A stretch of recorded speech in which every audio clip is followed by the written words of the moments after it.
할렐루야. 오늘 저희들 금요 예배에 이사야 39장 1절에서 8절 말씀으로 이사야 강의 23번째 말씀을 나누도록 하겠습니다.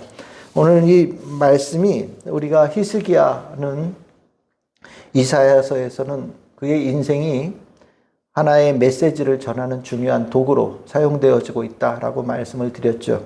이 40장에 이제 이르기 전에 첫 번째 묶음 1장에서 39장 마지막에는 이 히스기야의 이야기가 상당히 중요한 부분을 차지하는데 오늘 이 이야기는 약간 아리송하기도 하고 또 이 안에 히스기야의 모습이 좀 당혹스럽다라는 느낌도 받는 그런 구절입니다. 먼저 이 39장의 의미를 간단하게 말씀드리자면 하나님께서 히스기야를 살려주셨죠. 우리가 지난 수요일에 말씀드렸듯이 벽을 향하여서 하나님께 기도하는, 하나님께 전심을 다하는 히스기야의 기도를 들어주시고 그를 살려주시는 기적을 행해 주셨습니다. 하나님은 그렇게 기도하는 히스기야에게 하나님께서 원하시는 모습을 찾으셨고 그것이 하나님께서 생명을 주는 결과로 이어졌죠. 그런데 그 하나님의 은혜로 기적을 맛본 히스기야가 그 얻은 15년을 하나님께서 원하시는 바대로 사용하지 못한 거예요. 그러면서 하나님께서 히스기야에게 주었던 구원이 나중에 시간이 지나서 이제 나라가 멸망하게 되어지는 하나의 이유, 원인, 또 이런 모습을 하나님께서 원치 않으신다라는 명확한 뜻을 전하는 메시지가 39장에 나오는 겁니다. 그러니까 히스기야는 이사야서 안에서 장점도 뚜렷한 왕이고요. 또 한편으로는 굉장히 아쉬운 부분도 깊이 남는 그런 왕으로 등장을 하고 있어요. 히스기야의 장점과 단점을 우리가 보면서 장점에선 취할 것을 반드시 취해야 되고 그리고 또 히스기야에게 있는 잘못되어진 부분에 대해서는 우리가 혹시 우리들의 삶에 그런 것이 있지 않은지를 돌아보는 중요한 모델이 되어지는 인물로 등장한다는 거예요. 그러니까 우리가 어떤 인물을 보면서 이 사람은 좋은 사람이야, 이건 나쁜 사람이야, 우리가 보통 이렇게 이분법적으로 사람들을 이렇게 보려고 하는 부분들이 있거든요. 그런데 이사야서에서 히스기야는 좋은 점도 의미가 있고 약점도 우리에게는 의미가 있는, 그래서 하나님께서 원하시는 것과 원치 않는 것을 뚜렷하게 대조시키는 부분들이 이 히스기야의 삶에 다 등장하면서 이제 이것이 이제 이 이사야서를 읽고 있는 후대 이스라엘 백성들, 또 우리가 지금 현재 우리들에게 중요한 메시지를 전달해주는 등장인물로 히스기야가 사용되어진다. 이 부분을 우리가 꼭 이해를 해야 되겠습니다. 15년 하나님께서 살려주셨죠. 나라는 아수르라는 나라에 의해서 완전히 포위가 되어지고 전 국토가 유린됐어요. 완전히 다 폐허가 되어진 겁니다. 폐허가 됐으니까 뺏길 수 있는 건 다 뺏긴 거예요. 진짜 다 뺏긴 겁니다. 빈털털이 남은 나라가 된 거예요.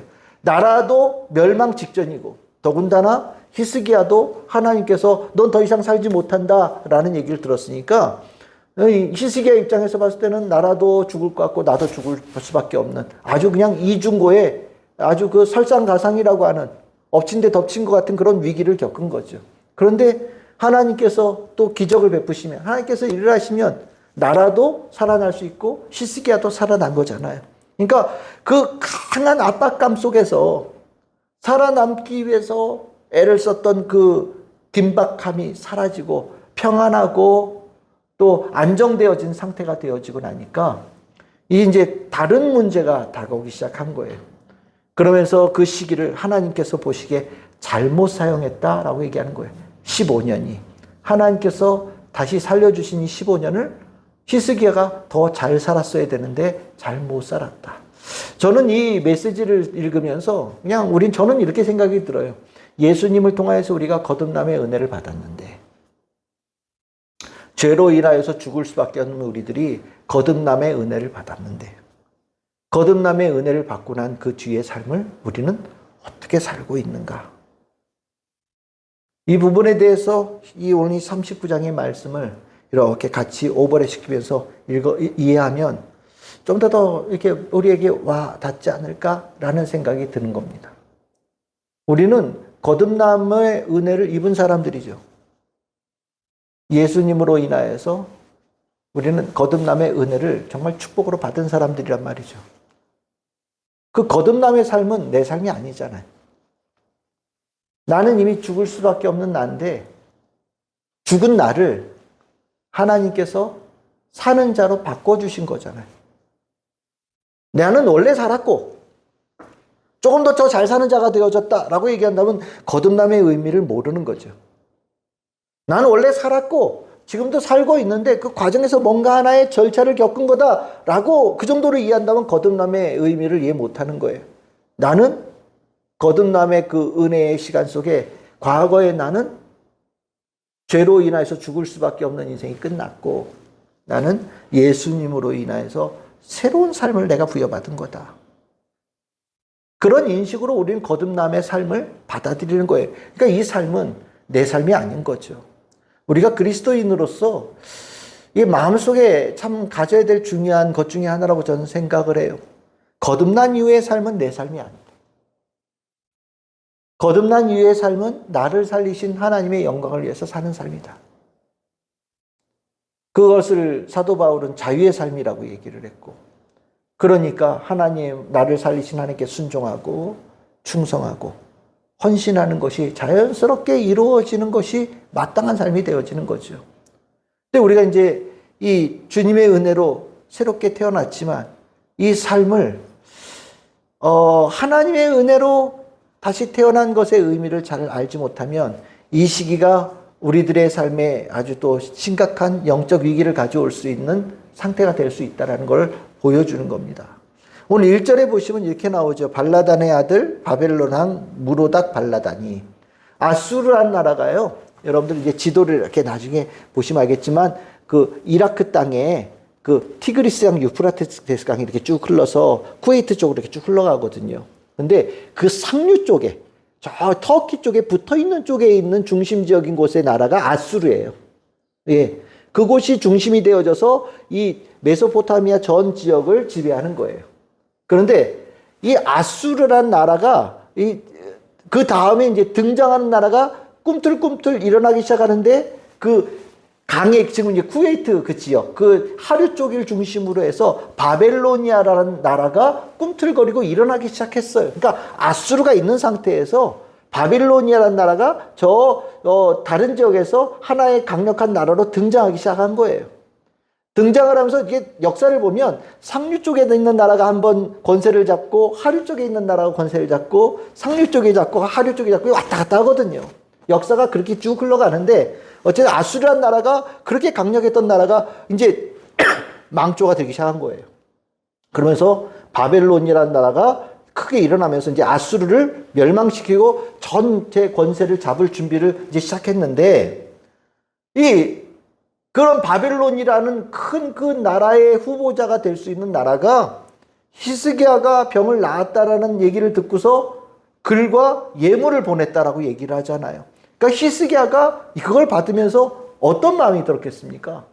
갑자기 가슴이 그냥 확 올라오는 거예요.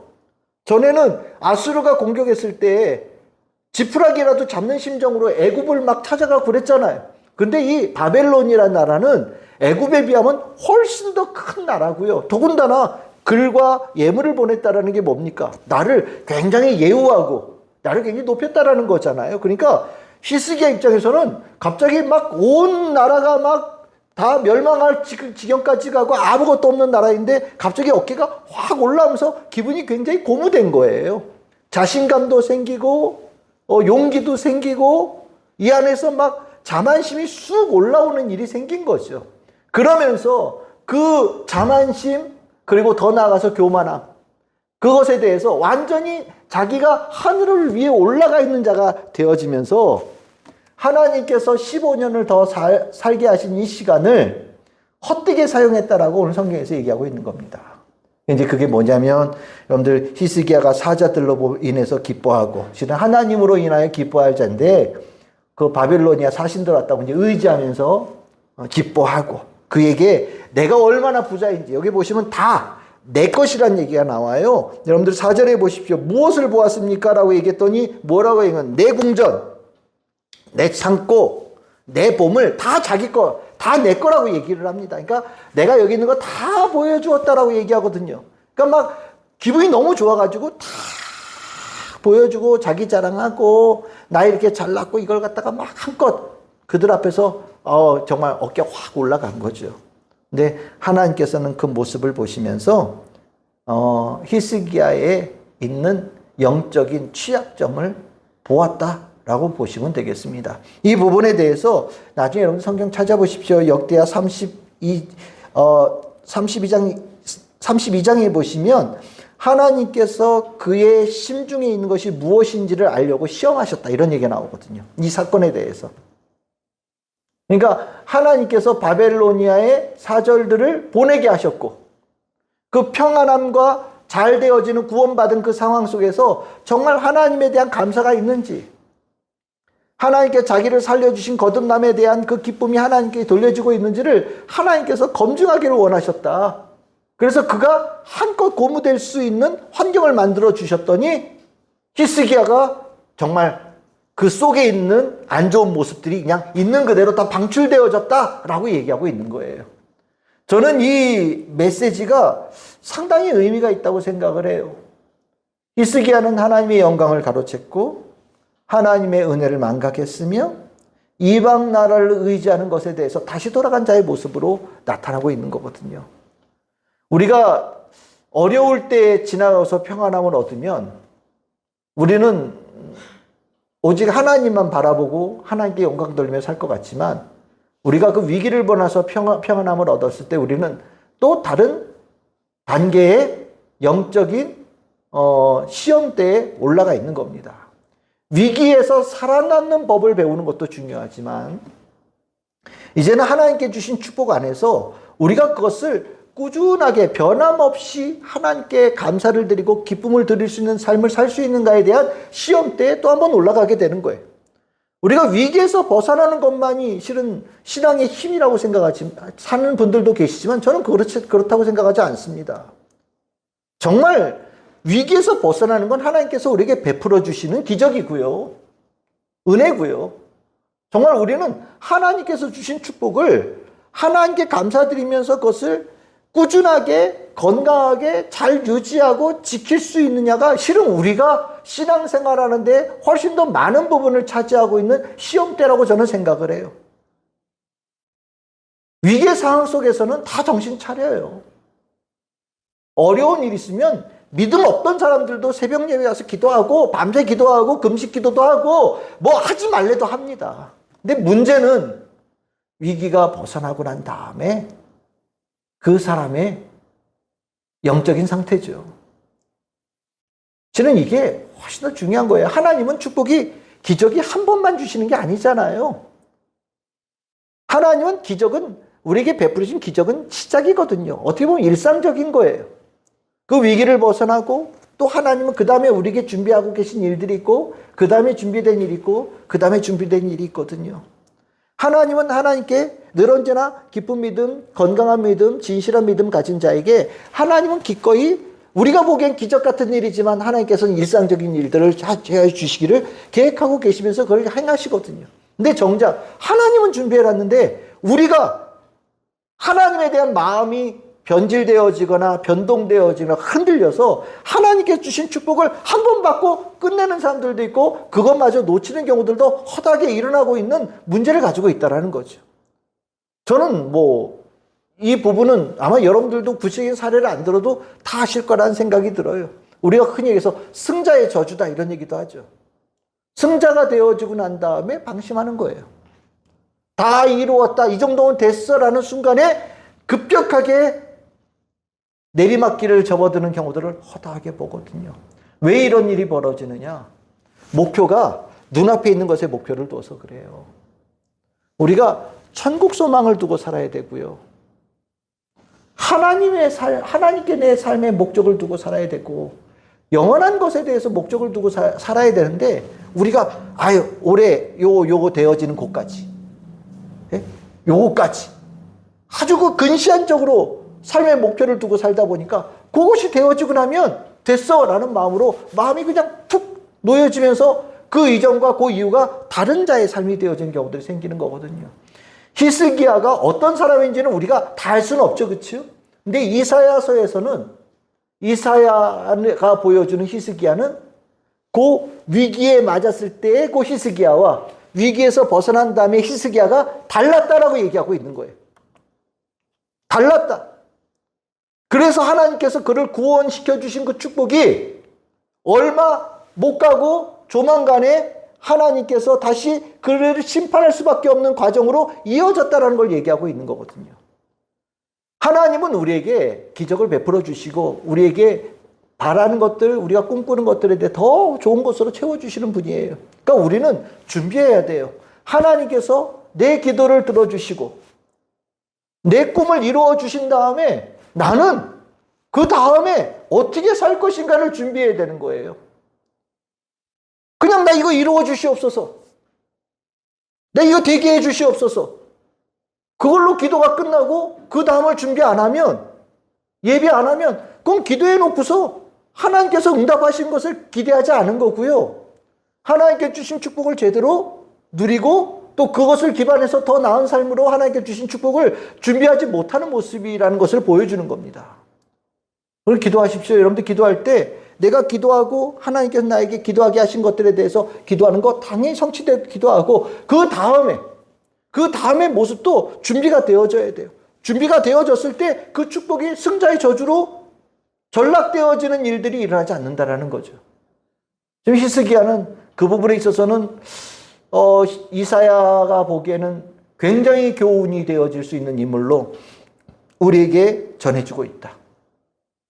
그래서 우리 성도님들이 살아남기에 급급한 그런 신앙생활을 벗어나서 꾸준하게 이어질 수 있는 믿음 생활이 계속되어지는 성도들이 되어지기를 바란다라는 마음으로 먼저 메시지를 전합니다.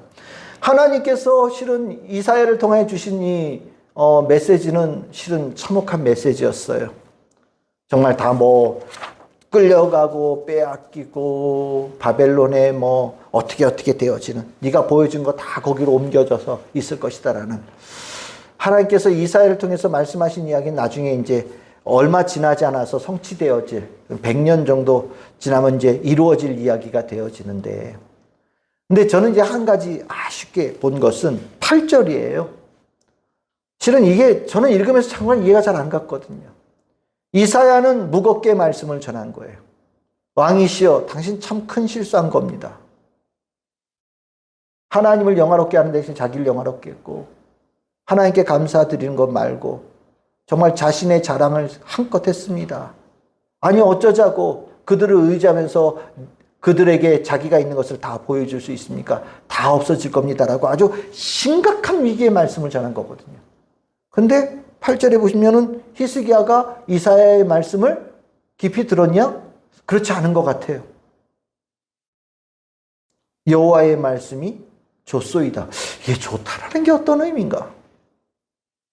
그리고 내 생전에는 평안과 견고함이 있으리라. 왜? 너희 후손들에게 그 일이 있을 것이다라고 얘기를 하나님께서 하시고 나니까, 실은 난 죽고 난 다음이니까 나는 상관없네? 이런 식으로 지금 받아들였다고 성경에 적고 있는 거거든요.